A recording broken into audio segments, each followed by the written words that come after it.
पटवारी क्षेत्र बदलने की मांग पूरी होने पर ग्रामीणों ने उप जिलाधिकारी युक्ता मिश्रा को सम्मानित किया। डोईवाला के दूरस्थ ग्रामीण क्षेत्र कोटी मैचक के ग्रामीण लंबे समय से उप जिलाधिकारी को पटवारी क्षेत्र बदलने की समस्या से अवगत करवा रहे थे और अपना पटवारी व लेखपाल क्षेत्र बदलने की मांग कर रहे थे।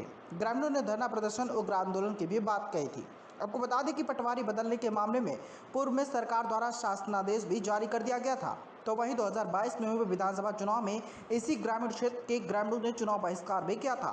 इस दौरान कोटी मैचक की ग्राम प्रधान रेखा बहुगुड़ा ने कहा कि कोटी मैचक एक माजरा है जो कि कागजों में जौलीग्रांट क्षेत्र में चल रहा था, जबकि जौलीग्रांट क्षेत्र नगर पालिका विस्तारीकरण के वक्त नगर पालिका क्षेत्र में सम्मिलित कर लिया गया था, जिससे ग्रामीणों को काफ़ी परेशानी होती थी। आजकल कंप्यूटर का ज़माना है और जब तक कंप्यूटर में दर्शाता नहीं कि यहाँ किस ग्राम सभा क्षेत्र का है, तब तक कोई कार्य नहीं होते।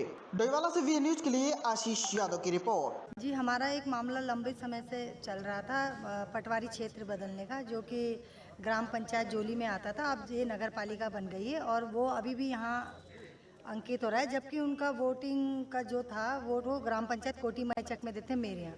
तो उनका पटवारी क्षेत्र बदलने का मामला था। एक 2014 से इनकी फाइल बनी थी, लेकिन बस शासन के चक्कर काटते रहे, शासन प्रशासन में गुहार लगाते रहे और इतना लंबा संघर्ष रहा और इसमें ग्रामीणों का भी बहुत सहयोग रहा और अन्य लोगों का भी रहा और अब जाकर ये मामला सुलझा है। 29 तारीख नवंबर को शासनादेश हो गया था, सचिव साहब ने शासनादेश किया और उसके बाद यहाँ पर ये लंबित पड़ा था। शायद चुनाव प्रक्रिया उस टाइम हो रही थी, अभी एमएलए के चुनाव, इस वजह से यहाँ भी थोड़ी सी ढील हो गई थी काम में। लेकिन मैं अब हमारा मंगलवार को, पिछले मंगलवार को ये काम हो चुका है और तहसील जो ये हमारा पटवारी क्षेत्र है इनका, वो रामनगर डांडा में हो गया है। कि जैसे मान लें, एक मैं उदाहरण दूंगी जल जीवन मिशन का। तो मैं जल जीवन मिशन के अंतर्गत इतने काम हुए, जब मैं कार्यालय में जाती थी तो इनका मेरे ग्राम पंचायत कोटी मैचक में ये दर्शाता नहीं था कि कल्लू वाला चक चौबे मेरे उसमें है, तो उनको इस तरह के लाभ नहीं मिल पाते थे और सरकारी सेवाओं का भी लाभ नहीं मिलता था। उनको लेकर ये है कि अब परिसीमन किया गया है, क्योंकि वो ग्राम पंचायत स्तर तक के वोट तो हमारी उसमें न्याय पंचायत में देते, लेकिन जब एमएलए और एमपी के चुनाव आते थे तो उनका जो मतदान क्षेत्र था वो जौलीग्रांट में दिखाया जाता था। तो वहाँ से 12 किलोमीटर का घना जंगल है, वैसे भी वो वैलिड नहीं है। इसकी भी हमने प्रक्रिया की, महामहिम राज्यपाल तक हमने इसको वो किया है और तब जाके आज सबने राहत की सांस ली है। और इसमें एसडीएम महोदय का भी मैं बहुत बहुत दिल से शुक्रिया अदा करती हूँ और उनका अन्य स्टाफ का भी, जिसमें तहसीलदार साहब, पटवारी हमारे और लोगों का, कि उन्होंने इस काम में मेरा सहयोग किया। भला ही बहुत लंबा काम हुआ, लंबी प्रक्रिया हुई, लेकिन आज हम सब लोग ग्रामीण, हम लोग सब खुश हैं।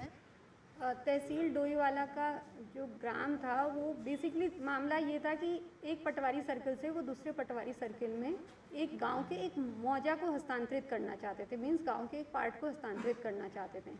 क्योंकि ये शक्ति तहसील स्तर पर नहीं रहती है तो इसका प्रस्ताव शासन को भेजा गया था। इसका शासनादेश पिछले वर्ष जस्ट इलेक्शन से पहले हुआ था। तो इलेक्शन के दौरान ग्रामीणों ने मांग रखी थी कि उनका गांव का हस्तांतरण एक पटवारी सर्कल से दूसरे पटवारी सर्कल से में कर दिया जाए। आचार संहिता प्रभावी होने के कारण उस समय तो ये संभव नहीं हो पाया, लेकिन अभी ये कर दिया गया है, जिसको लेकर ग्रामीणों ने अपने खुशी जाहिर की है। एक तो उनका ये है कि वो जिस जगह के नज़दीक रहते हैं उसी जगह का पटवारी उनको सारे अभिलेख उपलब्ध करा पाएगा। उनको लेकर उनकी डिमांड थी कि उनका पोलिंग बूथ भी उसी सर्किल में इस्टेब्लिश किया जाए। तो अभी अगस्त में पोलिंग बूथ बदलने की प्रक्रिया शुरू होती है। उस टाइम पे उनका पोलिंग बूथ उनके चिन्हित स्थान पे मानकों के अनुसार स्थापित किया जाएगा।